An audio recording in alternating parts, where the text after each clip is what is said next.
Hello everyone, good evening. So आज के video में मैं आप लोगों को डिस्कस करना चाहता हूँ सिंपली अबाउट द टाइम। तो आप लोगों को पता होगा कि अभी काफ़ी एडवांसमेंट हो चुका है ट्रेडिंग में। और पहले आपको पता था मैं निफ्टी वगैरह ट्रेड करता था, बट अभी उस पर फ्रिक्वेंसी कम और क्रिप्टो करेंसी पे ज़्यादा हो गई है।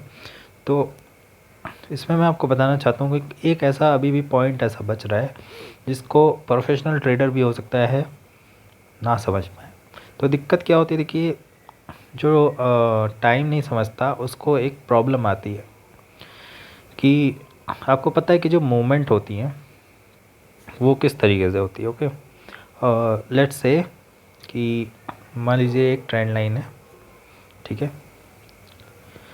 आपको पता है कि ट्रेंड लाइन पे इस तरीके से प्राइस रिएक्ट करता है, इधर जाएगा, रेजिस्टेंस पे टक्कर खाएगा, फिर सपोर्ट पे आएगा। तो ये आप जब एक्सप्लोर करते हो चार्ट को तो काफ़ी आपको ये ऐसे सिनेरियो दिख जाते हैं। बट अगर आपको टाइम नहीं समझ में आता है, ठीक है, टाइम का जो मीनिंग होता है वो कुछ भी हो सकता है जो कि जिसमें टाइम वर्ड हो। For example time frame, time frame में टाइम वर्ड है। ओके, टाइमलाइन हो गया एक वर्ड, टाइम लाइन, इसमें भी टाइम लाइन मतलब एक समय का दौर जो कि यहाँ से जो डिस्टेंस है, पॉइंट मान लीजिए ये है पॉइंट ए और ये पॉइंट बी है, तो इसका जो डिस्टेंस है वो भी कैलकुलेट किया जाता है। बड़े ट्रेडर्स जो होते हैं HNI एल्गोरिदम जो यूज़ करते हैं, ये फ्रीक्वेंसी मेज़र की जाती है, ठीक है।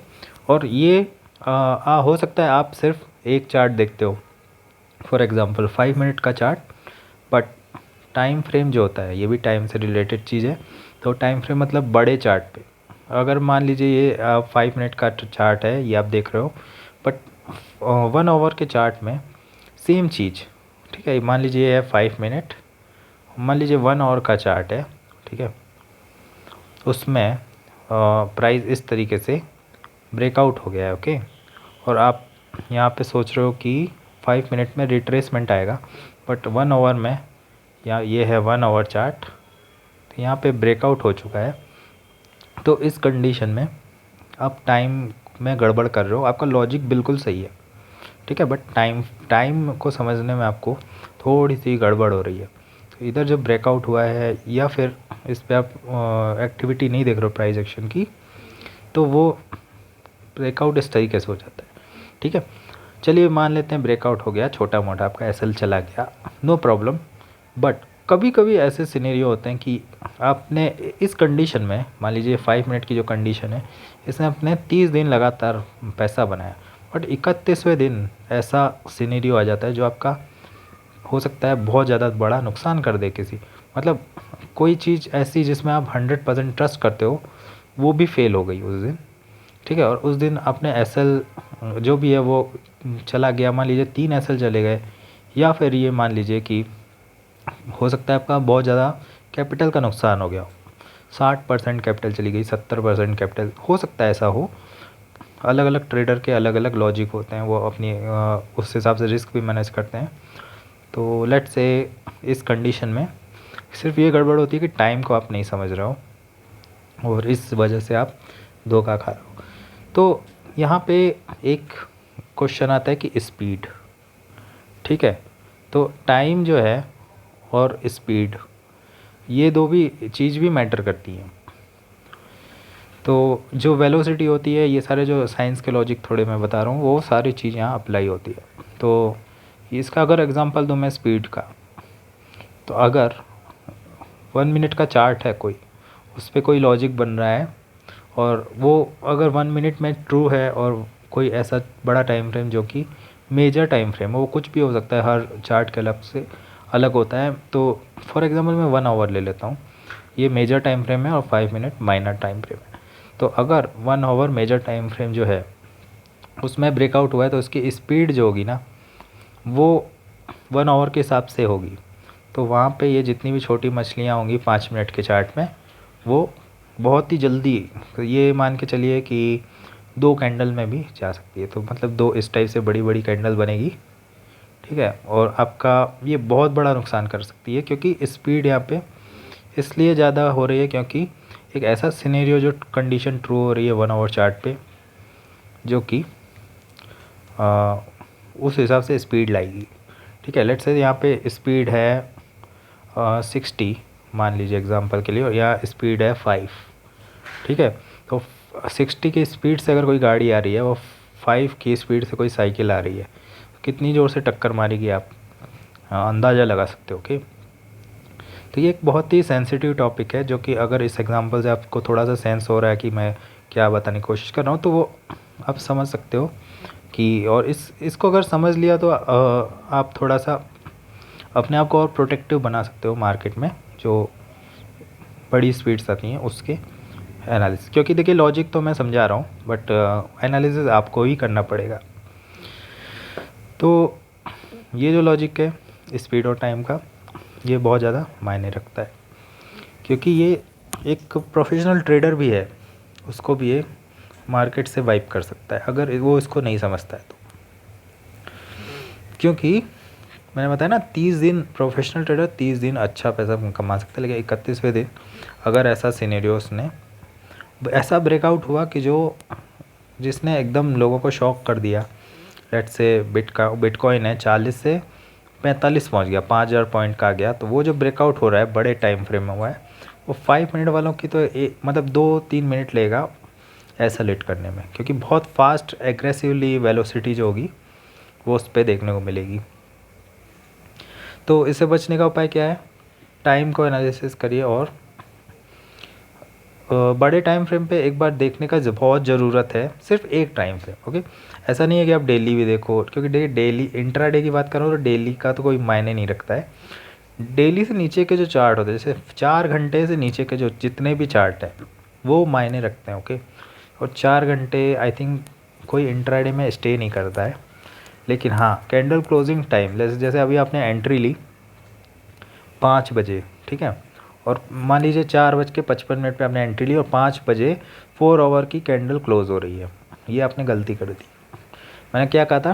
टाइम जो वर्ड है वो जहाँ जहाँ यूज़ हो रहा है, सिर्फ टाइम वर्ड, वो आपको बहुत ज़्यादा है समझना इसको। ठीक है, तो ये भी देखिए जो लॉजिक मैंने बताया उसमें भी टाइम का बहुत बड़ा रोल है।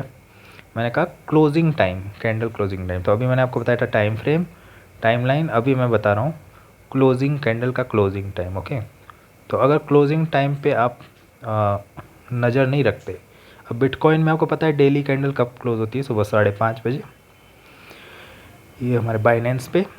तो इस हिसाब से निफ्टी में भी जब 1 आवर की कैंडल क्लोज होती है, जो भी टाइम से क्लोज होती है, ठीक है, उसमें आपको ध्यान रखना है, क्योंकि जो देखिए आप है वो इंट्राडे प्लेयर 5 मिनट पे, जब जो पोजिशनल ट्रेडर हैं या जो स्विंग करते हैं, मान लीजिए ये वाला जो लाइन है ये रेसिस्टेंस पे प्राइस आ रहा है और 1 आवर की कैंडल ऐसे कुछ क्लोज हो गई, कोई बीरिश सिग्नल बना दिया यहाँ पे, ठीक है, तो वहाँ से एग्रेसिवली सेल आ सकता है। ठीक है, बट अगर वो 5 मिनट में आपने फॉलो नहीं किया, हो सकता है आपका बहुत बड़ा मतलब 2-3 मिनट में बहुत फास्ट एसएल हिट हो जाए। तो मैं ये लॉजिक जो समझाने की कोशिश कर रहा हूँ वो है कि जो एसएल जो होते हैं बहुत फास्ट हिट होते हैं, या फिर कुछ टाइम ऐसा होता है जो आप हेज भी करते हो तो आपको पता है इतना एग्रेसिव मूव आ जाता है, वो क्यों आता है। ठीक है, तो आप लोगों को मैंने बस बताया कि 4 आवर से जितने भी नीचे के टाइम फ्रेम है सिर्फ उसे ही देखोगे, उससे बड़े नहीं देखोगे। डेली ये इंट्राडे की बात कर रहा हूँ मैं, और जो पोजिशनल करते हैं या बहुत लंबे टाइम फ्रेम का, वो डेली भी देख सकते हैं। तो ये चीज़ अगर आपने समझ ली तो ये जो एक बहुत माइनर सी प्रॉब्लम है, और बहुत सबसे मैं ये बोलूँगा सबसे लास्ट प्रॉब्लम है। मतलब अगर आप प्रोफेशनली ट्रेडिंग करना जानते हो तो ये प्रॉब्लम ज़रूर आपको सताएगी, और इससे बचने का तरीका है बस टाइम को समझना। ओके, अगर टाइम को समझ लिया तो इस प्रॉब्लम से भी आप बच जाओगे, फिर तो नुकसान होने के चांसेस ऑलमोस्ट नेग्लिजिबल है। ठीक है, ऑलमोस्ट नेग्लिजिबल। एसएल तो हिट होंगे बिल्कुल, बट वो जो आपके लंबे लंबे लॉस होते थे वो नहीं होंगे, क्योंकि आप बच जाओगे उस टाइम से। ठीक है, सो यूजुअली सिंक्रोनाइजेशन करना पड़ता है बड़े टाइम फ्रेम और छोटे टाइम फ्रेम में, और ये देखना पड़ता है कि कुछ ऐसा कंडीशन ना हो कि जिसके अगेंस्ट हम जा रहे हों। बड़े टाइम फ्रेम के अगेंस्ट नहीं जा सकते, मतलब सबसे ज़्यादा एक्यूरेसी की बात करें और तो वो होती है मंथली चार्ट, फिर उससे कम एक्यूरेसी वीकली पे, फिर उससे कम एक्यूरेसी आपकी होती है डेली पे, फिर ऐसे ऐसे डिक्रीज़ होती जाती है एक्यूरेसी। और 1 मिनट चार्ट पे तो लोग बोलते हैं कि ये तो हमें समझ में ही नहीं आता। आपने सुना होगा बहुत सारे प्रोफेशनल ट्रेडर बोलते हैं कि 1 मिनट तो नॉइस है, 1 मिनट ये है, वो इसलिए क्योंकि जो एक्यूरेसी होती है डिक्रीज़ होती जाती है। बट जो लोग लेवल्स हाईली एक्यूरेट जो लेवल्स पे ट्रेड करते हैं वो लोग क्या होते हैं, उनके लिए 1 मिनट का चार्ट ही यूज़फुल होता है, क्योंकि उन्हें सबसे अर्ली सिग्नल चाहिए होता है जो कि सिर्फ 1 मिनट में ही पॉसिबल है। ठीक है, तो टाइम के कुछ लॉजिक्स मैंने आपको समझाने की कोशिश की है और आप इसको खुद के चार्ट में टेस्ट करके देख सकते हो, कॉम्बिनेशन देख के कि अगर 1 आवर पे रिवर्सल बन रहा था और यहाँ पे कोई बुलिश सिग्नल बन रहा था तो फिर हुआ क्या, उसका रिज़ल्ट आप नोट करके खुद फाइंड आउट कर सकते हो। मैंने तो ऑलरेडी टेस्ट किया हुआ है इसलिए बता रहा हूँ। तो ये अगर आप समझ गए तो फिर आई डोंट थिंक कि आपको ये एकदम फाइनल प्रॉब्लम होती है ये, मतलब अगर कोई प्रोफेशनल ट्रेडर है बहुत ही अच्छा लॉजिक से फॉलो कर रहा है तो ये एक तरीके का फ़िल्टर ही हो गया कि टाइम को नहीं देख रहा है वो। और टाइम जो होता है वो ट्रेडिंग में लास्ट पार्ट होता है। ठीक है, अब बिना टाइम को स्टडी किए भी पैसा बना सकते हो आराम से, लेकिन मैं बात कर रहा हूँ एक परफेक्शन जो इम्पॉसिबल हो लोग दूसरों के लिए एक्सेप्ट करना कि इस तरीके का परफेक्शन भी आ सकता है ट्रेडिंग में। क्योंकि आपको चार्ट जब आप देखते हो तो काफ़ी रैंडम मूवमेंट्स भी दिखते हैं और कोई भी लॉजिक लगा लो, कोई भी इंडिकेटर लगा लो, नॉइस होती है, कभी एग्रेसिव ब्रेकआउट, कभी मूवमेंट ही नहीं आ रहा है, काफ़ी सीनियर होती हैं। बट सबसे बच के ही जो पैसा बनाने लगे कुछ कंडीशंस के हिसाब से, तो वो पैसा बना लेगा, 30 दिन बना लेगा, 60 दिन बना लेगा, 90 दिन भी बना लेगा। लेकिन एक दिन ऐसा आएगा जिस दिन वो अगर वो टाइम को नहीं समझता है तो फाइनली वो हो सकता है वो जितना भी उसने कमाया वो गवा भी दे। ठीक है, तो ये मैंने बोला फाइनल पार्ट है और एक फ़िल्टर है और इसके बारे में बहुत ही कम इन्फॉर्मेशन आई थिंक अवेलेबल है। बट कुछ ऐसी बुक्स हैं टाइम के रिलेटेड, ऑलरेडी WD गन ने काफ़ी टाइम को वैल्यू दी है।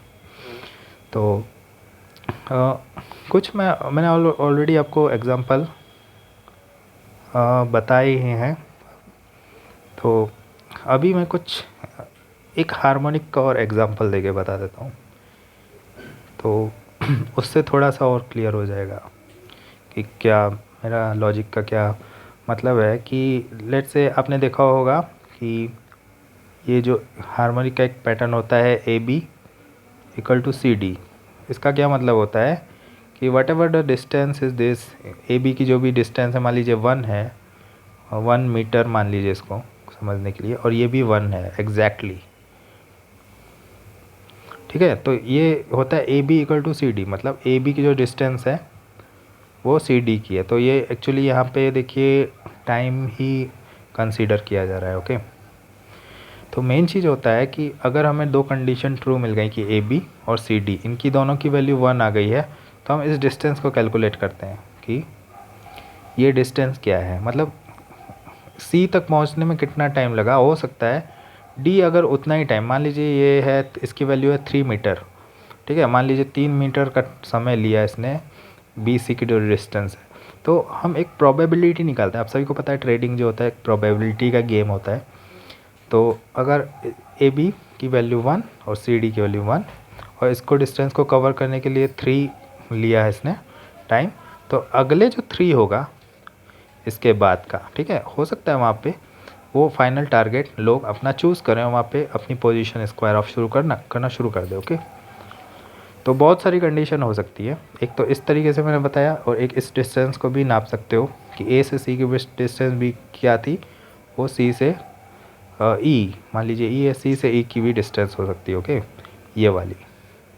सो ये कुछ एग्जांपल हैं टाइम रिलेटेड। ये भी टाइम रिलेटेड ही है क्योंकि कितना समय ले रहा है A से B या उस पे जाने में, वो यहाँ पे मेज़रमेंट हो रहा है। ओके, तो ये सारी जो चीज़ें हैं ना, वो आपको अगर ये थोड़ी इन डेप्थ स्टडी हो गई, मतलब बहुत सारे लोगों को यहाँ हार्मोनिक्स में पता होगा कि AB = CD, अगर ये बनता है तो रिवर्सल आएगा, बस इतना सा पता होता है। बट ये कौन कैलकुलेट करता है, ये भी कैलकुलेट किया जाता है। और इसको थोड़ा सा और एडवांसमेंट दे के आप अपने टारगेट निकाल सकते हो। क्योंकि मेन चीज़ होता है ट्रेडिंग में, देखिए आप 2 मिनट भी ट्रेड करो दिन में, अगर आपको ये चीज़ पता चल गई यहाँ पे, ठीक है, ये चीज़ पता चल गई और ये चीज़ पता चल गई, तो फिर आई डोंट थिंक कि आपका कोई भी कुछ उखाड़ सकता है ट्रेडिंग में, लॉस तो दे ही नहीं सकता। और दूसरी चीज़ है टाइम, मतलब टाइम रिलेटेड ही ये एक फाइनल चीज़ है। तो अगर आप मतलब चाहते हो कि एक ऐसा परफेक्शन आए, और मतलब आपकी लॉजिक तो सही है, वो बहुत सारे लॉजिक होते हैं। अब ईएमए क्रॉसओवर भी लोग ट्रेड करते हैं, लोग आरएसआई ओवरबॉट ओवरसोल्ड भी कंडीशन भी ट्रेड करते हैं, कोई भी लॉजिक गलत नहीं होता है। बट जो फ़िल्टर लगाना सीख जाता है और हाँ, अपनी एक्यूरेट पोजीशन निकालना सीख जाता है जहाँ पे उसको 100% ट्रस्ट हो, बट वो कंडीशन भी एक ऐसे समय चली जाती है जब टाइम को नहीं देखा जाता। मतलब ये अगर आप 5 मिनट में निकाला है बट 1 आवर को अनफॉलो कर रहे हो, या फिर जो भी मैंने टाइम फ्रेम बताया, तो भी आप लॉस खाओगे। मतलब 100% लॉजिक करेक्ट होना सिर्फ आपको सक्सेसफुल नहीं बना सकता है। तो इसलिए मैंने बताया कि टाइम एक ऐसा पार्ट है जो आपकी मतलब एक्यूरेसी और बढ़ा देगा। मतलब बहुत सारे लोग, ये सबको पता है कि 40% एक्यूरेसी हो तो भी पैसा बनाया जा सकता है, 10% में भी बनाया जा सकता है, बट सुना है मैंने। तो प्रोबेबिलिटी हर किसी की अलग अलग होती है, बट बहुत सारे लोग सोचते हैं कि मैं कम ट्रेड लूँ बट सक्सेसफुल लूँ, क्योंकि बहुत सारे इश्यू होते हैं, आपको पता है, गवर्नमेंट टैक्सेस, एसटीटी और ये ब्रोकरेज, ओके, बहुत सारी चीज़ें ऐसी होती हैं जो एक डिमोटिवेशन ला सकती हैं कि आप प्रॉफिट और लॉस दोनों ही कर रहे हो बट ओवरऑल लॉस हो रहा है। तो ये कंडीशन मैंने भी आई थिंक 2 साल झेला था, जिसमें मैं प्रॉफिटेबल था बट टैक्सेस के बाद ओवरऑल लॉस। तो आप बहुत सारे लोगों, हो सकता है कि बहुत सारे लोगों के साथ ये कंडीशन अभी भी चल रही हो, ठीक है। तो इस वीडियो से का मकसद यही है कि आपको समझाना कि थोड़ा सा जो मैंने बताया है उस पर स्टडी खुद करिए, और फिर मेरे को अगर आपको इम्प्रूवमेंट लगता है तो मेरे को बताइए, क्योंकि ये एक ऐसी चीज़ है जो बहुत ज़्यादा, मतलब 40% एक्यूरेसी है अगर आपकी, तो सीधे ये आपकी 70 कर सकती है, ओके। और अगर 70 की एक्यूरेसी है तो 90 कर सकती है, क्योंकि आप यूज़ कर रहे हो फ़िल्टर। सो आई होप ये वीडियो आप लोगों को पसंद आया होगा। That's all, thanks for watching, I will see you in my next video, till then bye bye.